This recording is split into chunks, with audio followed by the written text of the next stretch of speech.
Not jealous, don't care. They say your school days are the best of your life. Well, not if you stick out like a sore thumb as you happen to be pregnant. That's guaranteed to get you out of PE. Juno is the teen flick with a difference. They've sidestepped the gross-out comedy and toilet humour in favour of good old-fashioned witty dialogue.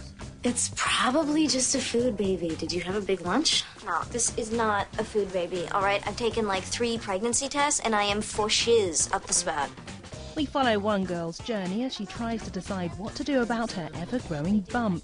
It's all down to stripper-turned-writer Diablo Cody.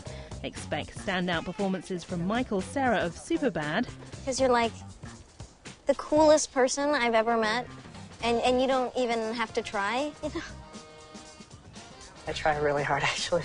As well as Alison Janney of the West Wing fame. Usually teen movies are so formulaic and kind of, they don't have as much weight to them as this one does. And I think it's the subject matter she chose to write about it and the way she chose to deal with it and have her characters deal with it in a real, very real, simple, human way. It's just one simple, small story and one family's way of approaching a teen pregnancy.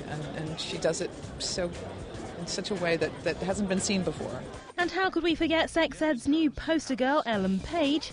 Thanks to her starring role as Junebug, she's rightfully earned her place among the movie world's ones to watch. Oh, you know where the lavatory is.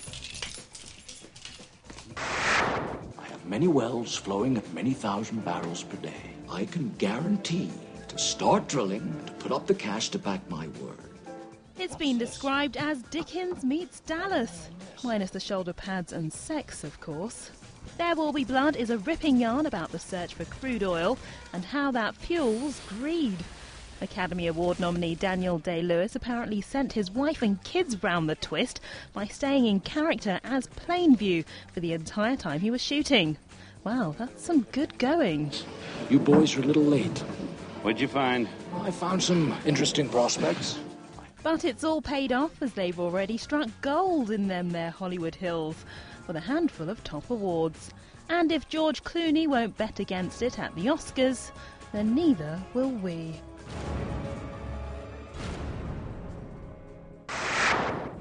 Nicolas Cage is back. Okay, so I'll leave it to the expert. But when a secret from the past is uncovered, history will be rewritten. Nick, Diane Kruger and Ed Harris have returned for more Challenge Annika-style running around in search of artifacts in National Treasure Book of Secrets. I would explain the plot, but it's so complicated we could be here all night. The first NT instalment earned more than £173 million around the world, and the follow-up's on course to do even better.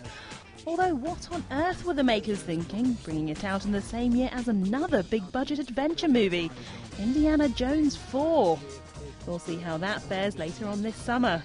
But National Treasure does have one secret weapon. It also stars our Great Dame Helen Mirren. And anything with the Queen of Movies in gets our vote.